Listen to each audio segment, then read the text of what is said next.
भौबीजाङ्कुरजनना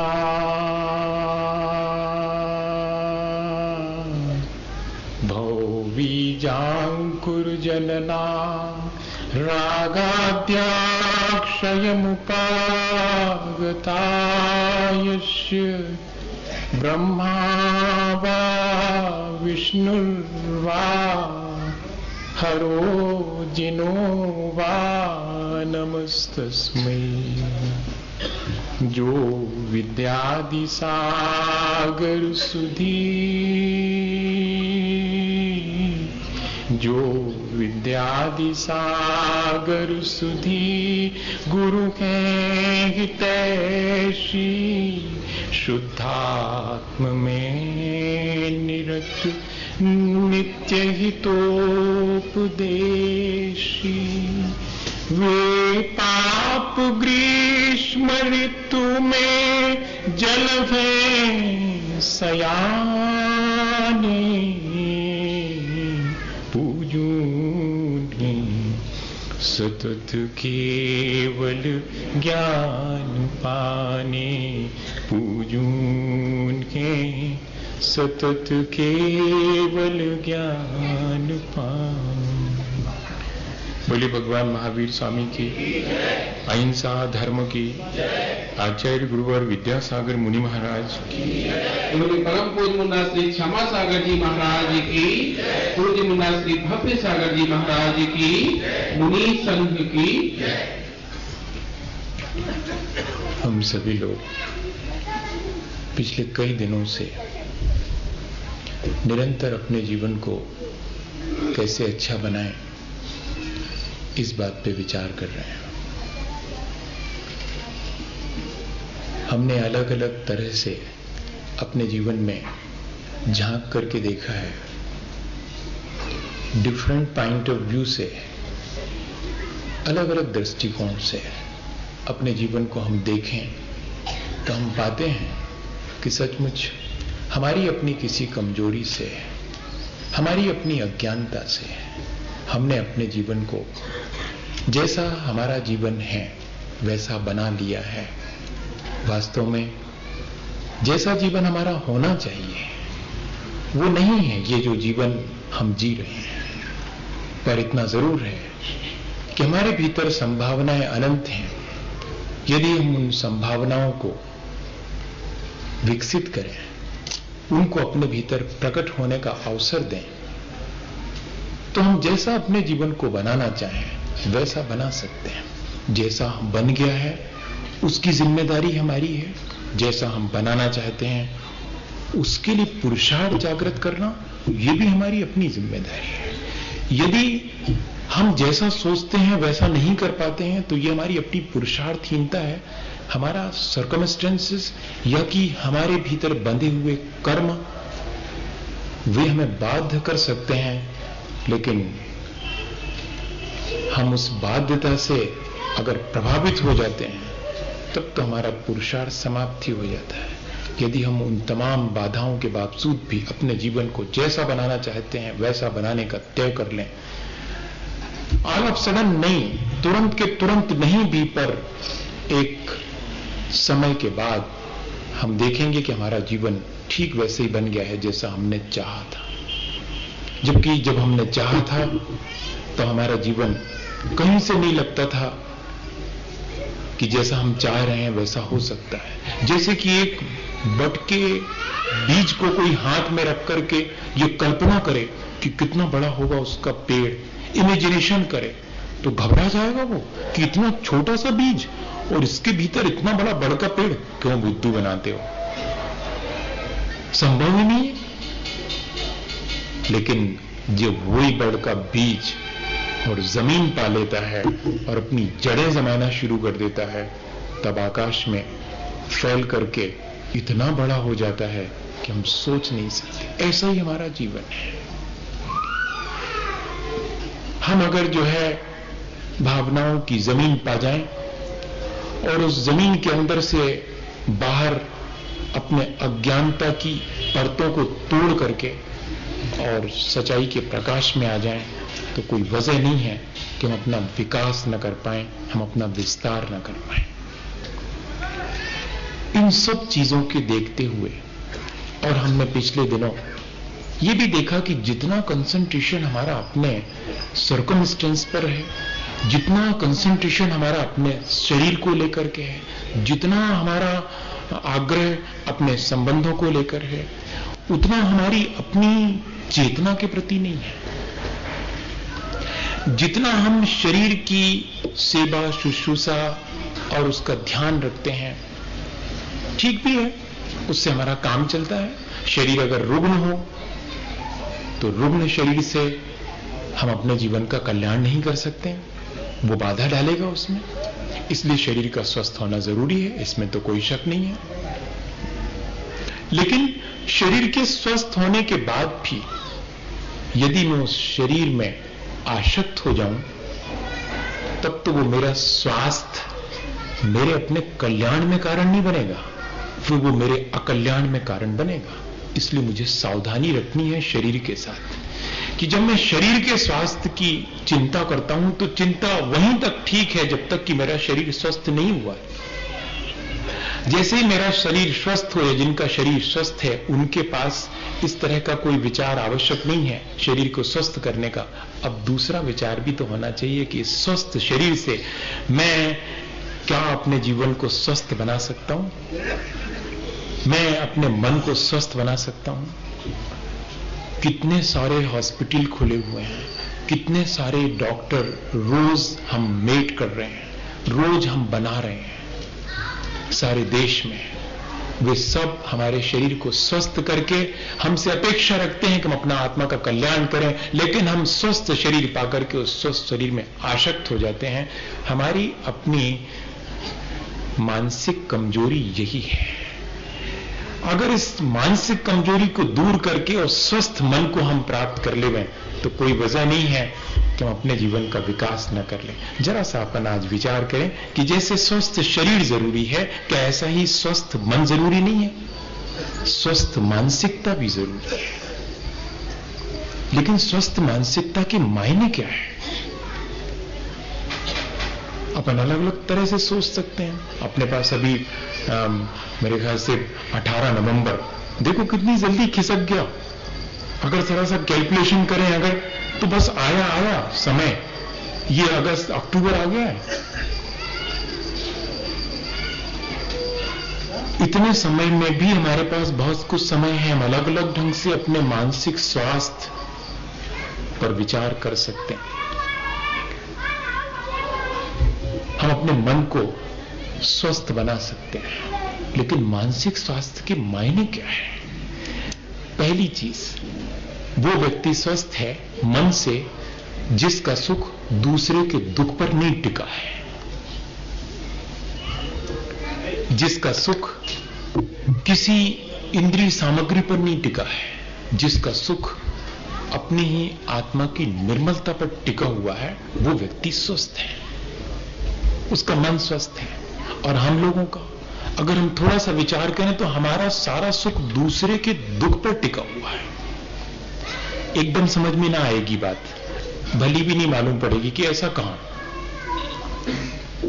लेकिन जरा गौर से देखें, बहुत थोड़े से लोग हैं यहां पर जो दूसरे के दुख से दुखी होते हैं। वे कहीं मिल जाएं तो माथा रख देना उनके चरणों में।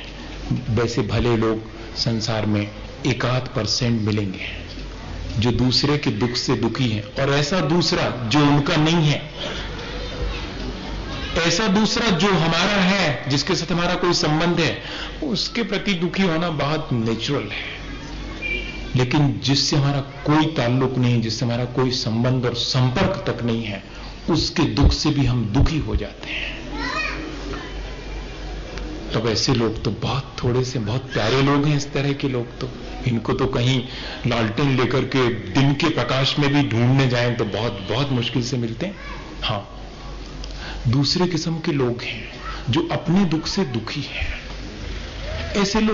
ऐसे लोग हर एक कदम आगे बढ़ेंगे और मिल जाएंगे। अभी अपन शुरू करें, अगर इसी सभा में शुरू करें, एक व्यक्ति सामने वाला खड़ा हो और अगले वाले के पास से गुजरे, उसके दुख की खबर उसको लग जाएगी। हाँ, लग जाएगी। हर आदमी यहां पर अपने दुख से दुखी है।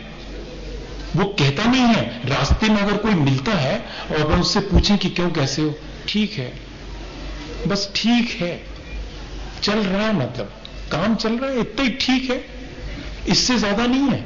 इससे ज्यादा अगर ज्यादा उससे पूछोगे तो फिर वो कहेगा यार अब तुम्हें तो मालूम है, हमारी स्थिति मालूम है, सब तुम्हारा देखा जाना हुआ है, अब और तो सब ठीक है, लेकिन अब हमारे अपने घर में ही बड़ी कलह हो जाती, छोटी छोटी सी बातों को लेकर के ट्यूनिंग नहीं बैठती है, वो बेटा भी ढंग का नहीं निकला, और भी बहुत सारी बात। अब फिर कभी बताएंगे, अभी तो ठीक, अच्छा चले, चलते हैं, हो गया वार्तालाप, हो गया 5 मिनट का।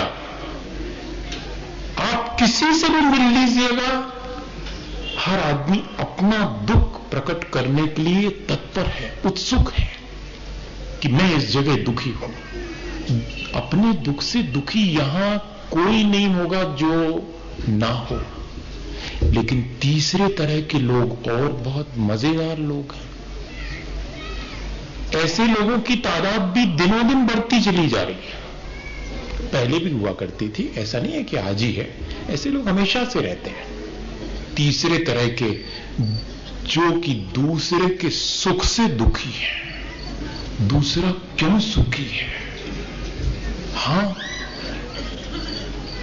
ऐसे लोग भी मेजॉरिटी में हैं। दूसरे का सब अच्छा क्यों चल रहा है, अरे बेईमानी है उसकी सब, ऐसा भाव आएगा। अच्छे से चल रहा है तो उसकी योग्यता है, ऐसा नहीं, सब बेईमानी है, सब करप्शन है, ऐसा कहेंगे। हम दूसरे के सुख को बर्दाश्त ही नहीं कर सकते।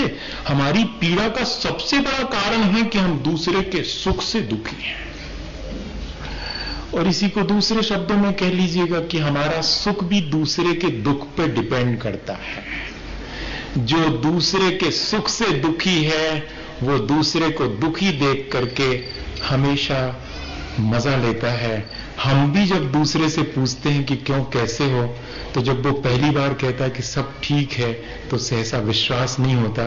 फिर धीरे से कि क्यों, और उसका क्या हुआ, वो जो तुम्हारे साथ वो एक प्रॉब्लम थी उसका, अरे यार वो तो ज्यों की त्यों चल रही, हाँ ठीक है, तो फिर वापस लौट रहे हैं। मैंने कोई अब बड़ा सुख लग रहा, पहले नहीं लग रहा। जब उसने कहा कि सब ठीक है तो ऐसा लगा कि हम ही दुखी हैं। दूसरा अपना कोई सुख बताने लगे तो अपन को लगता है कितना सचमुच सुखी है ये, अपन बहुत तकलीफ में है। दूसरे के सुख देख करके अपनी तकलीफ का एहसास होने लगता है, और दूसरे का दुख देख करके अपन फिर भी ठीक है यार जी, तो बिल्कुल ही ऐसा नहीं है क्या। पहले जब हमने कहा था, जब तो बहुत मुश्किल लग रही थी कि कहां हमारा सुख दूसरे पर टिका हुआ है, टिका ही हुआ है, देख लो। उसमें लिखा हुआ है कि अगर आप सुखी हैं तो सावधान रहिएगा, दुनिया आपसे ईर्ष्या करेगी। अगर आप दुखी हैं तो शांति से जीते रहिएगा, सबकी सिंपैथी लूटिएगा, सब आपके प्रति सहानुभूति, बस आप दुखी बने रहिएगा, सबकी सहानुभूति मिलेगी। आप जिस दिन सुखी हो जाएंगे उस दिन मुश्किल खड़ी कर लेंगे अपने लिए अपने हाथ से। हाँ, उस दिन सारे लोग ईर्ष्या करेंगे, कोई आपको ठीक से नहीं देखेगा, कोई आपकी तवज्जो नहीं करेगा, कोई ध्यान तक नहीं देगा कि हाँ होंगे साहब। आप दुखी रहिए हमेशा अगर दूसरे की सहानुभूति चाहते हैं। ऐसा जमाना है। ऐसे हम इतने बढ़िया किस्म के लोग, प्यारे किस्म के नहीं कह रहा हूं, इतने बढ़िया किस्म के लोग, हम जरा विचार करें, गौर से अपने भीतर झांक करके देखें कि क्या सचमुच ये स्वस्थ मानसिकता है? क्या मेरा मन वाकई स्वस्थ है? नहीं, मेरा मन अगर ऐसा है कि मेरा सुख दूसरे पर निर्भर है, दूसरे की तकलीफ पर मेरा सुख निर्भर है, तो ये मेरी स्वस्थ मानसिकता नहीं है। स्वस्थ मानसिकता तो वो है जबकि हम अपने दुख से दुखी ना होकर के अपने दुख को कम देखते हैं, दूसरे के दुख को दुख ज्यादा समझ करके और उसके दुख में उसकी मदद करने तैयार खड़े हो जाते हैं। जब हमें दूसरे का दुख अपना लगने लगता है, उससे हमें सुख नहीं मिलता, उससे हमें अपना दुख जैसा मालूम पड़ने लगता है, तब समझेंगे कि हमारी स्वस्थ मानसिकता है। वर्णी जी के जीवन की आपको घटना सुनाऊं। ऐसे प्यारे लोग हुए हैं जिनकी स्वस्थ मानसिकता थी। अस्वस्थ मानसिकता हम सबकी है, क्या करें। हम हमेशा दूसरे के सुखों को बड़ा करके देखते हैं और अपने दुखों को बड़ा करके देखते हैं, दूसरे के दुखों को कम और अपने सुखों को कम करके देखते हैं। अपने कम और ज्यादा का जो देखने का ढंग है वही बड़ा मजे का है। अपना दुख ज्यादा करके देखना, दूसरे का दुख छोटा करके देखना, अपना सुख छोटा करके देखना, दूसरे का सुख बड़ा करके देखना, ये इसी तरह चलता रहता। अगर गौर से, मैंने तो आपको शब्दों में कह दिया, आप अगर थोड़ा सा अपने भीतर झांक करके सब लोग अपन सब देखें तो ऐसा नहीं लगता। कई अधिकांश अवसर पर हमें ऐसा ही लगता है कि हम ऐसे ही जी रहे हैं। ये हमारी स्वस्थ मानसिकता नहीं है। हमें अपनी मानसिकता स्वस्थ कर लेनी चाहिए। हमें अपने मन के स्वास्थ्य का अब ध्यान रखना शुरू कर देना चाहिए। ठीक वैसे ही जैसे हम किसी डॉक्टर के पास जाते हैं और कहते हैं कि मैं अस्वस्थता का अनुभव कर रहा हूं, ऐसे ही हम भगवान के पास आकर के महसूस करें कि वास्तव में स्वस्थ तो ये है, मैं तो फिर भी अस्वस्थ हूं, मैं मानसिक रूप से बहुत अस्वस्थ हूं। मैं उस समय भगवान के सामने आकर, मैं गुरुजनों के निकट आकर के मैं जिनवाणी के स्वाध्याय करते समय ये महसूस करूं कि मेरी मानसिकता स्वस्थ नहीं है, मैं बहुत अस्वस्थ मानसिकता रखता हूं, क्योंकि मेरा सारा सुख दूसरे पर डिपेंड करता है, दूसरे के दुख पर निर्भर है। एक स्वस्थ मानसिकता का वर्णी जी का उदाहरण मैं आपसे इसलिए कहना चाहता हूं कि शायद हमारे अंदर वैसी ही मानसिकता बने। क्या हुआ, वो ये ललित दलपतपुर से 13 किलोमीटर नैनागिर जाते हैं, जब बंडा से दलपतपुर, दलपतपुर से नैनागिर, कई लोग गए होंगे, बुंदेलखंड की यात्रा पर निकले होंगे, तो वहां नैनागिर सिद्ध क्षेत्र, पारसनाथ भगवान का समोशरण वहां आया था। तो वहां जा रहे थे, बहुत पुरानी बात, उस समय बसेस के साधन बहुत कम थे, तो तांगे से जाना पड़ता था। तांगा, इक्का जिसको बोलते हैं, घोड़ा जिसमें लगा रहता, तो उसमें बैठे तो अकेले वर्णी जी थे। उन्होंने कहा चलो भाई ले चलते हैं पूरा तांगा, अब वर्णी जी को ले जाना है। वो नहीं जानता है कि ये वर्णी जी है, तांगे वाला को सवारी रखती, वो तो सवारी बिठा ली उसने और चल दिया। उतने में ही जो है किसी ने कहा रोको रोको, तो तांगे वाले को चूंकि पूरा तांगा वर्णी जी ने कर लिया था इसलिए उसने नहीं रोका। तो वर्णी जी कहने लगे भैया भी 2 जने और आ रहे हैं, भी सुई जा रहे, चलो चाहत। अरे कहने लगा आपने तो पूरा तांगा करो, पैसा आप पूरे दे, उनको काय को बिठा रहे? अरे नहीं बिठा लो, भी कहां भटकत फेरे होते, बिठा लिया उनको, 2 लोगों को बिठा लिया। बहुत कठिन है ऐसा करना। अपन ने पूरा स्कूटर कर लिया, अपन ने पूरा ऑटो कर लिया, और उसमें जो 2 लोग कहां से आए? देखो जरा गौर से अपने भीतर झांक करके, मैं वाणी में अकेला नहीं कह रहा हूं, गौर से झांक करके देखना भीतर थोड़ा सा कि ऐसे ही तो है। पूरी हमारी कार में हम अकेले चले जाएंगे, लेकिन रास्ते में पैदल चलते हुए किसी से कभी कार में से सिर बाहर निकाल के पूछते हैं कि वेलकम, कहां तक छोड़ दूं आपको, पूरी कार खाली है? नहीं, मेरी कार खाली जा सकती, लेकिन इन टुटपुंजिए लोगों को, अरे इनको नहीं बिठाते हम बड़े आदमी। हाँ, ऐसा ही भाव आता है। ये है अपनी मानसिकता, जरा विचार करिएगा। बाकी धर्म वरम की मुझे चर्चा बहुत नहीं करनी, यही धर्म पूरा पाल लें हम। अगर स्वस्थ मन से ही कोई धर्मात्मा हो सकता है, अस्वस्थ मानसिकता वाला धर्म की क्रियाएं दोहरा सकता है, धर्मात्मा नहीं हो सकता। ध्यान रखना, जिसकी मानसिकता स्वस्थ है वो बिना धर्म किए भी, धर्म की क्रियाएं दोहराए बिना भी धार्मिक कहलाएगा, और जो सिर्फ धर्म की क्रियाएं दोहराता है और जिसकी मानसिकता वही है, थोड़ा सा गौर करिएगा। बैठ गए वो दोनों, और अब दोनों ने जल्दी मचाई। वर्णी जी को तो शांति से बैठे थे, उन दोनों ने कहा तांगे वाले से, देखना उनकी अपनी मानसिकता, जो लोग बैठे हैं, और वर्णी जी की मानसिकता, उनने प्रेम से उनको बिठा लिया, लेकिन अब वे समझ रहे हैं कि जैसे ही हम तांगे के मालिक हैं। ए तांगे वाले जल्दी चलाओ, थोड़ा पहुंचना है जल्दी, फिर वापस भी लौटना है। तांगे वाले ने कहा कि चलाता हूं। वो अपने हिसाब से चला रहा है, पशु को तकलीफ ना पहुंचे, उसकी मानसिकता है। वो प्रेम से ए बेटे चलो, ए बेटे चलो। तांगे वाले अपने घोड़े को कह रहा है, ए बेटे हाँ चलो, ऊंचा नीचा रास्ता है, कोई रोड तो बनी नहीं थी, धूल धक्कड़ है बहुत, बचा बचा करके धूल में से ले जा रहा। क्यों? अब अब अचानक क्या हुआ कि एक बहुत धूल भरा रास्ता आ गया थोड़ी दूर का, तो उस तांगे वाले ने बाजू में से कट करके तेजी से तांगा निकाला। तो वो दोनों कहते हैं कि जब हम कह रहे थे तब तुम तांगा धीरे धीरे चला रहे थे और अब जो है जल्दी चला रहे हो, क्या कारण है? क्या हुआ था इसके पहले जब वे दोनों लोग नहीं आए थे, जब अकेले वर्णी जी थे? तब मालूम 4 पैसे तो देंगे ही तांगे के, लेकिन वर्णी जी 4 पेड़े रखे थे अपने पास। पीड़ा काहे के? मावा के रखे थे 4। अब उनको ख्याल आ गया कि अपन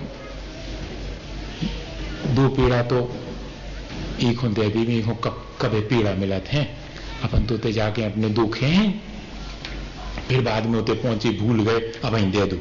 सोन ने 4 पैसे तो दिए ही और उस तांगे वाले को, देखो भैया तुम तो अच्छे से ले चलियो, हमारे तो जो धरे हैं सोते, हम तो हाथ मुंह धो के फिर खे, तुम तो खा चलो और चले चलो अच्छे से। सो उनको 2 पेड़े दिए थे उस वर्णी जी ने। अपन किसी के ऑटो रिक्शे में बैठते हैं और अगर वो ये कहे कि साहब एक चाय पी लूं, पैसे पूरे लिए हैं, हमारे समय पर पहुंचना चाहिए, यही ना। लेकिन वर्णी जी कह रहे हैं कि तुम तो आराम से खाते हुए चलो, दिन भर हो गई हुई, तुम्हें थक गए हुई हो और खा लो। अब जब वो लोग कहते हैं कि तुम इधर से इतने टर्न करके ले गए और तेजी से निकाला जो हमने कहा था जब नहीं ले गए थे, तो मालूम उस तांगे वाले ने क्या कहा कि वो जो बाबूजी, वर्णी जी को बाबूजी कह रहा है वो, कि वो जो बाबूजी बैठे हैं उनको धूल में तकलीफ होती है, इसलिए हम यहां इस रास्ते से जल्दी से निकाल के ले आए। अरे आप इनका इतना ध्यान रख रहे हैं, क्या हमने पैसे नहीं दिए हैं? कहते पैसा तो तुमने भी दे हैं, वो दे हो मनो 2 पीड़ा उनने दे हैं, भी तुमने नहीं दे। इसको क्या कहेंगे? मुझे तो एक उदाहरण आपको सुनाया। ये है स्वस्थ मानसिकता, जो दूसरे की भी मानसिकता को बदल देती है, दूसरे की मानसिकता को भी स्वस्थ कर देती है। और हम अगर अस्वस्थ मानसिकता से ग्रस्त हैं तो दूसरा भी उसी मानसिकता को अपने जीवन में आपके सामने प्रकट करेगा। Universe is a mirror in which I see what I am. ये सारा संसार एक दर्पण है जिसमें हम चाहें तो देख लें कि हम क्या हैं। जैसे हम होते हैं वैसा सारा संसार दिखता है।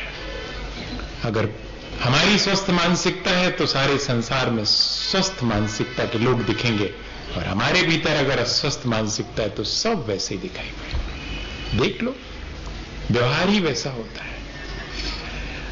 तो हमने पहली चीज ये सीख ली कि अपनी मानसिकता स्वस्थ बनाने के लिए हमें हमेशा दूसरे का ख्याल रखना चाहिए। उसका भी सुख दुख होता है, और सुख तो अपनी अपनी जगह सब जी लेते हैं, लेकिन किसी के दुख में खड़े हो जाना, उसके साथ किसी के दुख को महसूस कर लेना, ये हमारे भीतर मानसिकता बननी चाहिए। और दूसरी चीज वो स्वस्थ मानसिकता है जो जल्दी से एडजस्ट कर लेती। जितने जल्दी हम परिस्थितियों से समायोजन कर लेंगे उतनी हमारी स्वस्थ मानसिकता कहलाएगी। अब जरा गौर से देखें, हमारी अपनी मानसिकता स्वस्थ बनाने के लिए हम समायोजन कैसे कर लेते हैं? एडजस्टमेंट, कॉम्प्रोमाइज और एडजस्टमेंट 2 अलग शब्द हैं इंग्लिश में, लेकिन दोनों का हिंदी समायोजन ही है, लेकिन दोनों के मायने अलग अलग हैं। जैसे कि 2 लोग हैं, उनके पास कोई चीज है, वो चीज दोनों को चाहिए है, तो दोनों कॉम्प्रोमाइज करें उस चीज को लेके कि थोड़ी देर आप ले लें, थोड़ी देर मैं उपयोग कर लूं, क्योंकि एक ही चीज है, हम दोनों को उपयोग करना है, ये कहलाएगा कॉम्प्रोमाइज। और दोनों लोगों के पास 2 अलग अलग विचार हैं, तो फिर एडजस्टमेंट करें। आपके विचार से ऐसा किया जा सकता है, मेरे विचार से तो ऐसा करना चाहिए। 2 में से बिल्कुल विपरीत विचार हैं, तब भी एक दूसरे का विचार का सम्मान करते हुए, ठीक है पहले आपके विचार के अनुसार करके देख लेते हैं, फिर देख लेंगे, फिर मेरे विचार। वो कहेगा अरे नहीं नहीं, पहले आपके विचार के अनुसार करके देख लेते हैं, फिर मेरे विचार। और अल्टीमेटली ऐसा करते करते शायद वे इतने ज्यादा एडजस्टमेंट पे तैयार हो जाएं कि नहीं आप ही का विचार ठीक है, वो कहे नहीं आप ही का विचार ठीक है। ये स्थिति बन जाएगी। और अगर एडजस्टमेंट नहीं कर पाते हैं तो मेरा विचार ही सर्वोत्तम है, आपका सर्वथा मिथ्या है, हो गया काम। मानसिकता पे निर्भर करता है कि हम किस तरह एडजस्ट करते हैं और किस तरह कॉम्प्रोमाइज करते हैं। दोनों चीजें जितनी जल्दी जो कर ले, कोई लोग देर से कर पाते हैं, कोई लोग जल्दी कर लेते हैं, कोई लोग मजबूरी में करते हैं, कोई लोग प्रसन्नता से करते हैं एडजस्टमेंट। अब ये अपन को देखना है कि अपन एडजस्टमेंट कैसे करते हैं। यहां पर एक भी पंखा नहीं लगा पंडाल में, मंदिर के पंखे आते ही साथ, महाराज जी लोगों का भी ऐसा ही है यार, वहां के बंद करवा दिए आते ही साथ। इनको तो सबको तपस्वी बनाने की सनक चढ़ी है। अरे अपन के बस का, हाँ ऐसा ये मानसिकता है, सोच सकते हैं आप, कुछ भी सोच सकते हैं, इसमें क्या है। और ये महावीर जिनालय वाले, इनको तो और ही अच्छो रहो, इनको पैसा बचावे की पहले ही से हती, सो बच गए इनके, मिल गए इनको अपने मन के महाराज जी। हमारी मानसिकता है, उनने भी समर्थन कर दो। हम उस समय ये नहीं सोचेंगे कि ठीक तो किया है, मैं 1 घंटे क्या अपने मन को ऐसा नहीं बना सकता कि मैं गर्मी लगते हुए भी ठंड महसूस करूं, और जब कभी ठंड आए तब बिना हीटर के और मैं गर्मी महसूस करूं। क्या मैं अपने शरीर को ऐसा एडजस्ट नहीं कर सकता? क्या मैं अपने शरीर के साथ ऐसा कॉम्प्रोमाइज नहीं कर सकता कि मैं 1 घंटे के लिए बिना पंखे के? मेरे ख्याल से इसमें अधिकांश लोग होंगे जो इतनी देर तक अपने घर में तो बिना पंखे के नहीं बैठते होंगे, लेकिन हमने एडजस्ट कर ली। अब इसमें भी मजबूरी से, का ऐसा लगे ही नहीं है पंखा, जो मजबूरी है। और मजा अब प्रसन्नता कब है? जबकि लगेगी है और हमने चलाया नहीं। वो कहलाएगी प्रसन्नता से किया गया समायोजन कि ठीक है, बढ़िया है, हमें एक अवसर दिया आपने। अब जरा देखना, इसका एक उदाहरण आचार्य के जीवन का है। शांति कुटी में सागर में 80 की बात है। गर्मी का समय है, बाहर सब लोग अपने अपने पाटे बिछे हैं, उस पर सामायिक में लीन हो गए। और अचानक क्लाइमेट चेंज हुआ है और पानी तेजी से आने लगा। अब हम सब लोग तो छुल्लक हैं, आराम से पीछी लगाई, भीतर बड़नी कुटी में घुस गए। लेकिन याद आया कि अरे अपन अकेले अकेले, महाराज जी तो पूरे पानी में बैठे हुए हैं, क्या करें? उनके ऊपर चिटाई लगाएंगे, वो भी काम नहीं बनेगा, गीली हो जाएगी चिटाई, उसके बाद फिर पानी उसमें गिरने लगा। पानी बहुत तेज है, क्या करें? अब जो होगा सो देखा जाएगा, सवेरे डांट ही पड़ेगी। और क्या, उठाओ। हमने कहा उठाओ। 2 लोगों ने इधर से पकड़ा, 2 लोगों ने उधर से पकड़ा, धीरे से पाटा भीतर रख दिया। बस आचार्य वहीं पर बैठे हुए हैं और अपन लोग भी आराम से सामायिक में बैठ गए। सवेरे भक्ति के बाद मालूम स्वस्थ मानसिकता क्या है, समायोजन और एडजस्टमेंट या कॉम्प्रोमाइज क्या है। आचार्य ने जब गर्मी थी तब बाहर पाटा लगा था, उससे भी अपने को समायोजित कर लिया था। जब पानी गिरने लगा तब भी उससे समायोजित कर लिया था। वे स्वस्थ थे। लेकिन हम ये सोच करके कि उन्हें हम राहत दे रहे हैं, उन्हें भीतर लाए थे, पर वे सुबह क्या कहते हैं कि कर्मों की निर्जरा का एक अवसर मिला था, वह भी तुम लोगों ने मुझे नहीं लेने दिया।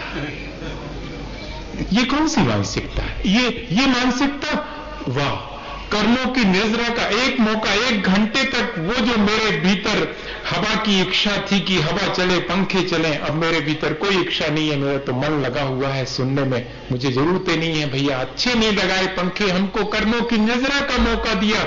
एक मानसिकता ये है। और कहां से कहां इतने आ गए, इतनी व्यवस्था तक नहीं है, पंखा लगवा देते तो कहां। एक मानसिकता ये, आप जैसा चाहे। मैंने तो एक उदाहरण दिया, हर स्थिति में जो जितने जल्दी अपने को समायोजित कर ले, जो जितने जल्दी अपने वातावरण से अपने को एडजस्ट कर ले, उसके साथ कॉम्प्रोमाइज कर ले, उसी की मानसिकता स्वस्थ है। ये कहलाता है पॉजिटिव अप्रोच, इसी को कहते हैं हमारा सोच का ढंग। अगर आप इसी में नेगेटिव सोचना चाहें तो नेगेटिव भी आपके सामने और पॉजिटिव भी। तो दूसरी बात हमने सीख ली कि हम जल्दी से अपने को समायोजित करेंगे।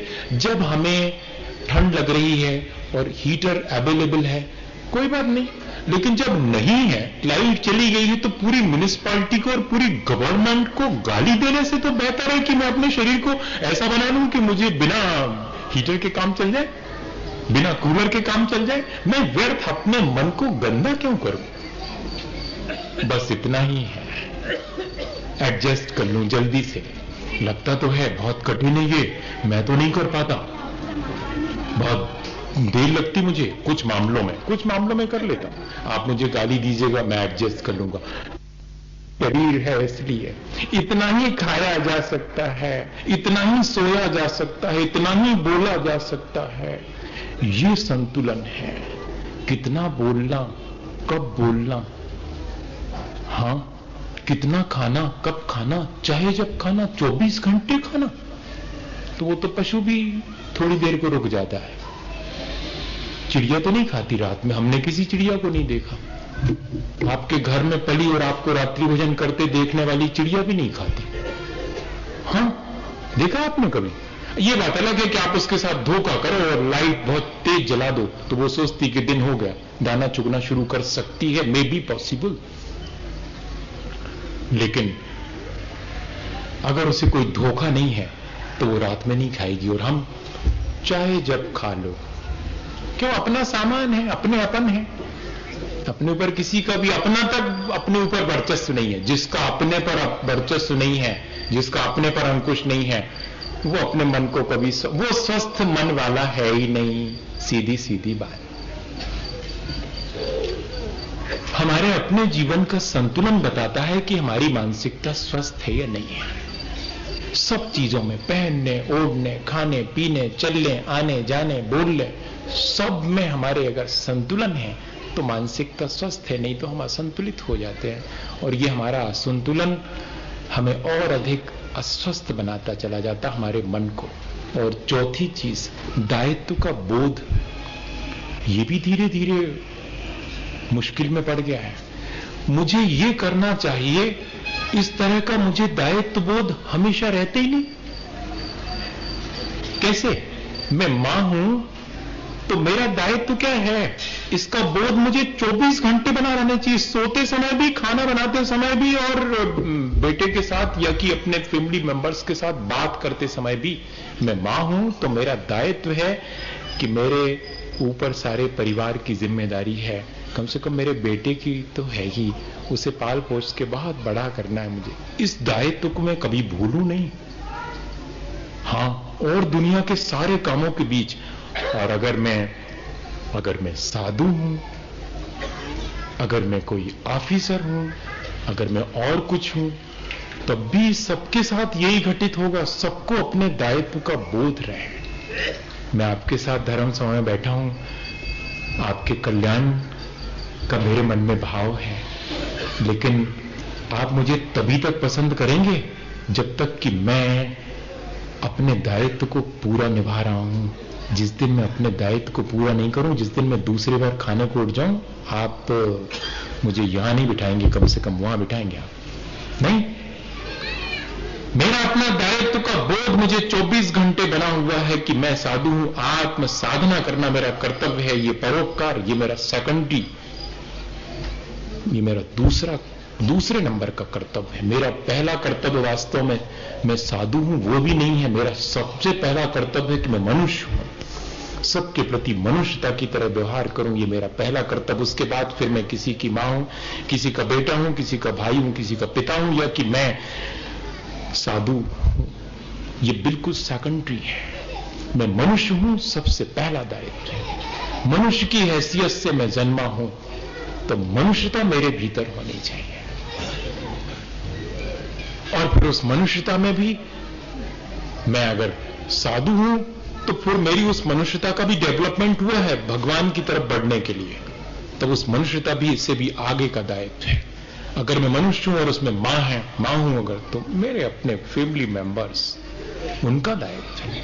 इस तरह मैं बेटा हूं तो मेरा मां के प्रति और पिता के प्रति क्या दायित्व है, मुझे ये दायित्व का बोध हमेशा बना रहे। ये मेरी स्वस्थ मानसिकता कहलाएगी। भैया तुम्हें ऐसा कर लेना चाहिए, कहा हम ही करते रहे, हमारे पास को नहीं, तुम्हारे सब करो, हम ही खिलाने हैं सब, ऐसा बहुत जल्दी कह देते हैं। कोई अगर हमें हमारे दायित्व की याद दिलाता है कि भैया मनुष्य की तरह जन्म लिया है, अपना आत्म कल्याण करने का दायित्व भी है, रखो अपने पास अपना विचार।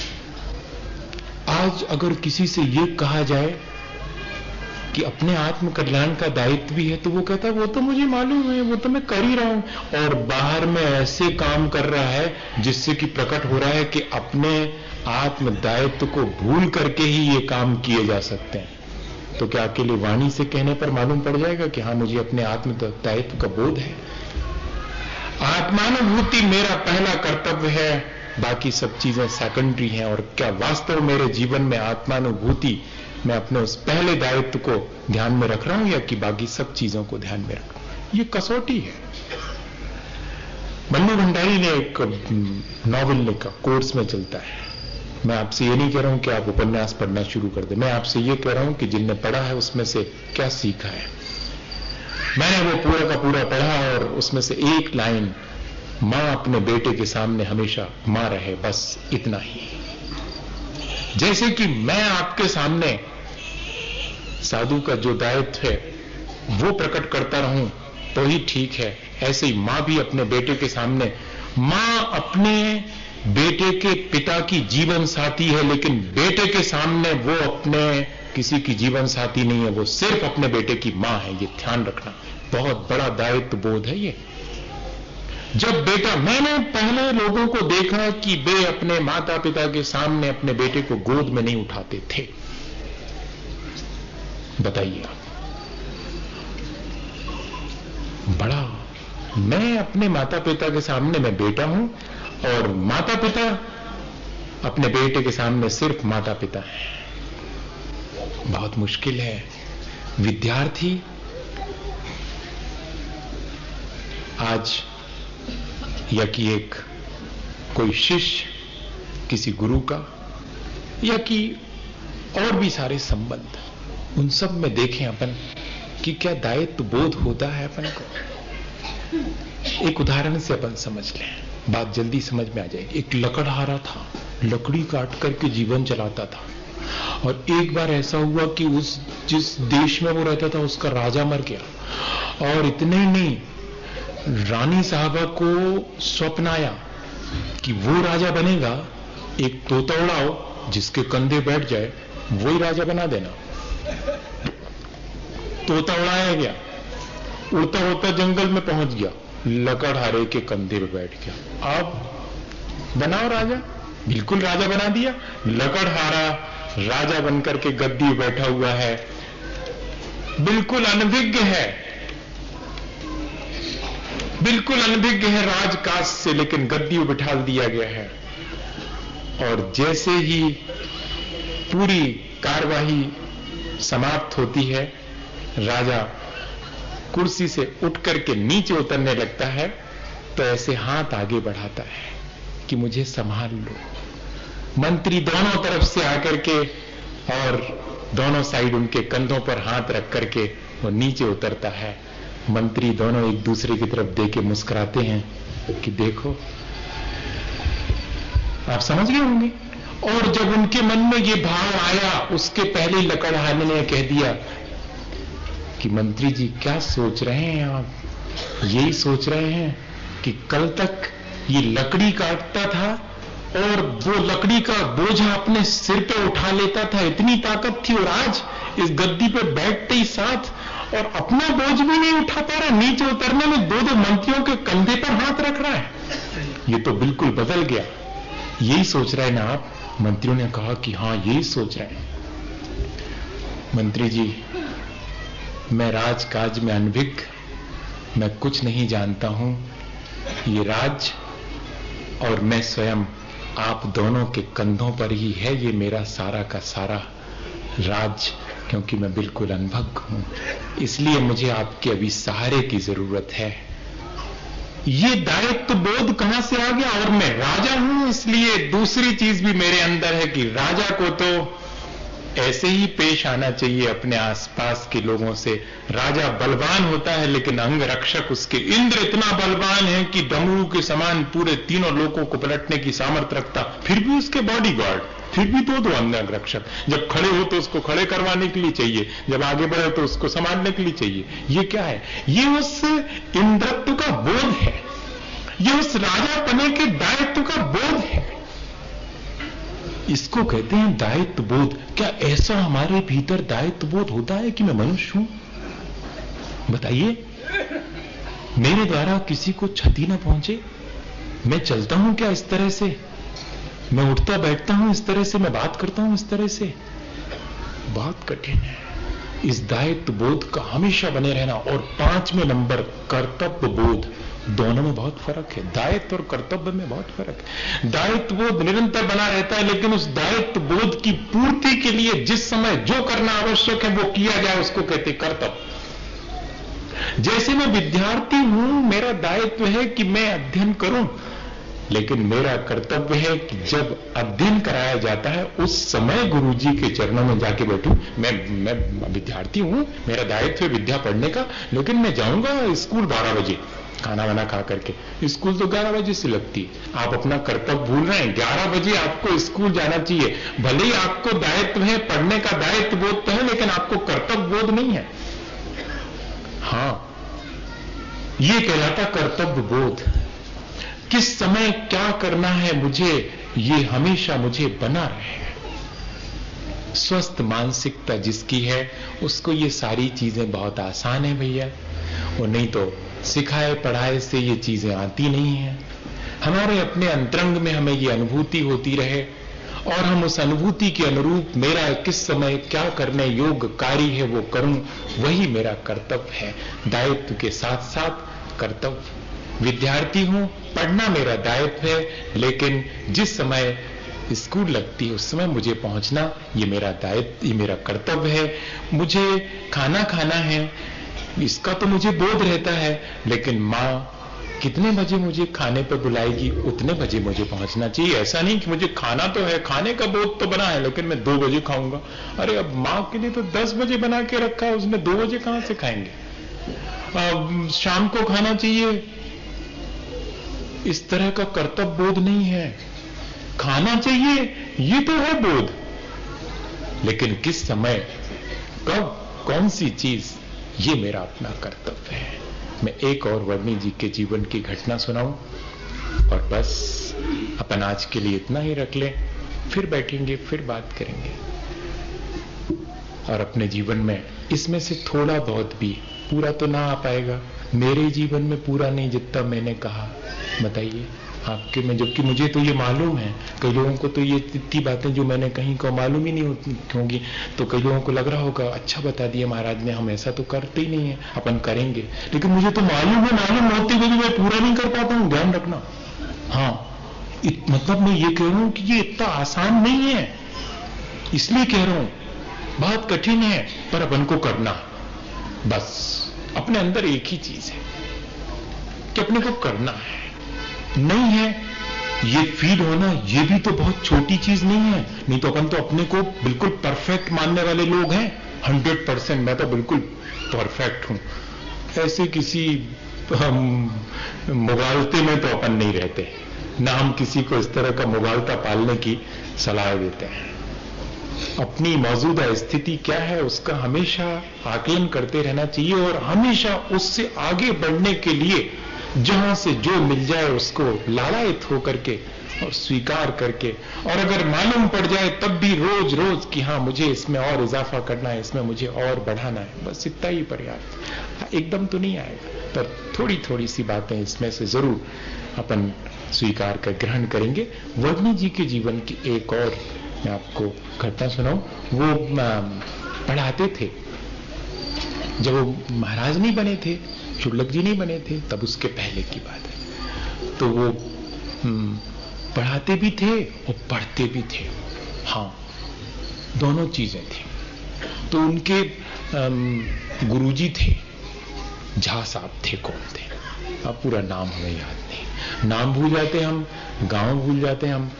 इसका मतलब ये नहीं है कि यहाँ के लोगों के नाम और हम यहाँ शिवपुरी भूल जाएंगे। आप क्या समझ रहे थे? इतना तो याद रहता है हमको, यहाँ जो अच्छी अच्छी बातें हुई वे भी याद रहेंगी, लेकिन अब बहुत पुरानी पुरानी बातें कहाँ एकदम याद रहती। जो भी नाम रहा हो आप सुधार लेना उसको, मैं इसलिए कह रहा हूँ अगर गलती बोल जाऊं तो। वो उनके साथ में शाम को सब लोग जाते थे।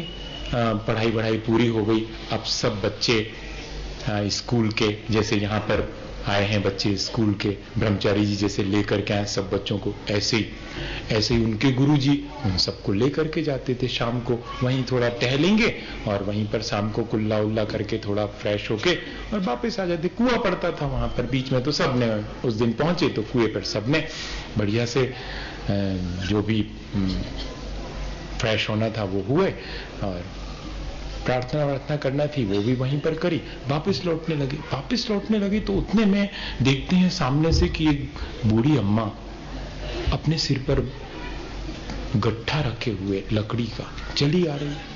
और बस देखते देखते और वो एकदम चीख पड़ी और गट्ठा नीचे गिर गया। वो खुद भी बैठ गई और पैर पकड़ लिया। अरे बहुत जोर से लग गया।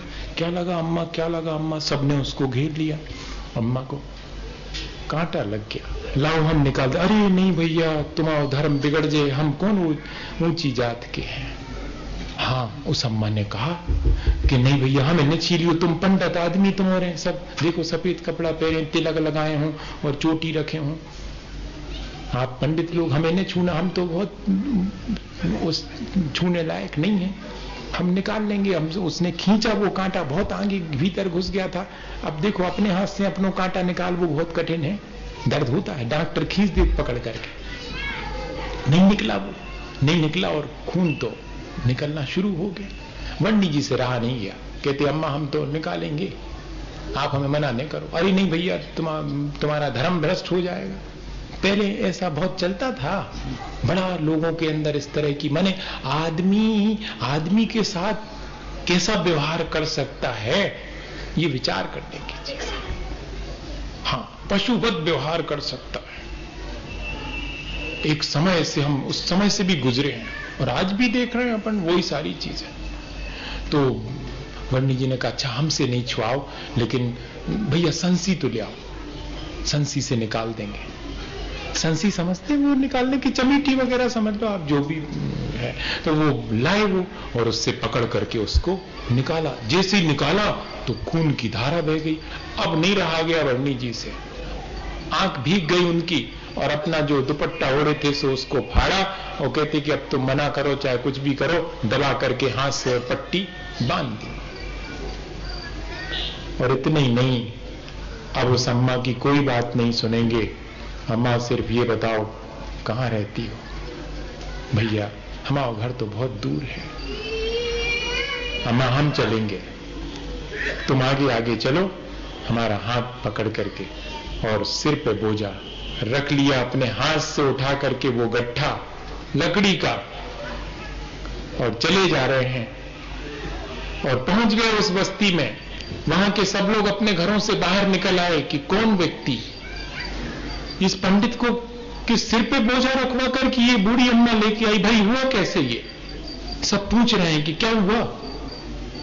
पैर में चोट लग गई थी, ये भैया माने ही नहीं, पंडित जी माने ही नहीं, और हम तो बहुत इनको मना कर रहे थे। इनने अपना धर्म बिगाड़ दिया, इनके लोग इनको स्वीकार करेंगे कि नहीं करेंगे क्या पता,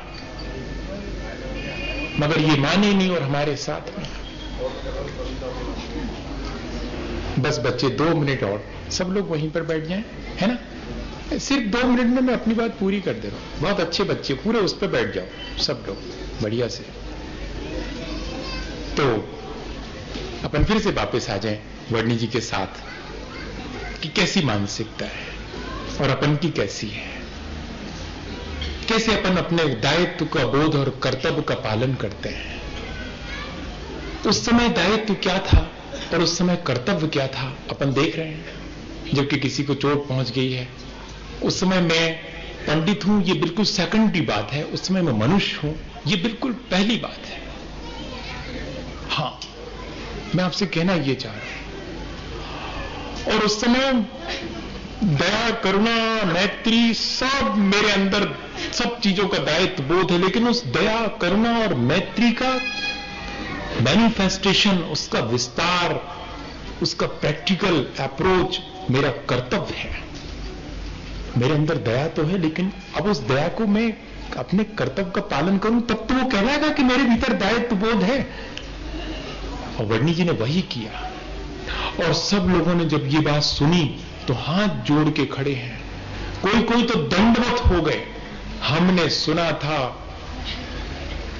कि देवता होते हैं, आज हमने अपनी आंखों से जो है देवता के दर्शन किए।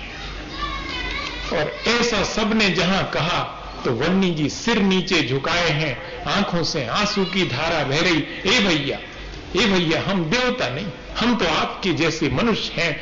हमने तो बहुत मुश्किल से जो जैन धर्म पाओ उसमें दया धर्म है, सो हमने तो अपने दायित्व और कर्तव्य का पालन किया है। हम फरिश्ता और देवता नहीं। वर्णी जी हाथ जोड़ करके, उन सबके हाथ जोड़ करके ये कह रहे कि हमने तो बहुत मुश्किल से जैन धर्म पाया और उसमें जो दया है वो हमारा दायित्व है, वो हमारा कर्तव्य, हमने तो वो पालन किया। हम कहां से देवता बन गए? अबे तो हम मनुष्य ही नहीं। भैया, हमें आपसे भी और हम सब से, हमें अपने आप से भी हमें यही अपेक्षा है कि हमें अगर दायित्व का बोध नहीं हो तो हमें दायित्व का बोध हो जाए, और अगर दायित्व का बोध है तो हम अपने कर्तव्य को ठीक ठीक निर्वाह कर सकें, तो ही हमारी मानसिकता स्वस्थ कहलाएगी। नहीं तो भैया ऐसी बातें तो सबके पास में हैं, लेकिन इन बातों में से और हमारे अपने जीवन में जितनी उतर जावे वे सच्ची हैं, वे हमारे काम की हैं। ये सारी बातें जो हमें आचार्य भगवंतों ने हम पे उपकार करके, कृपा करके हमें दी हैं, और हम अपने जीवन में उनको उतार सकें और अपने मन को बहुत स्वस्थ बना सकें। इसी भावना के साथ अपन सब मिलकर के नमोकार करेंगे।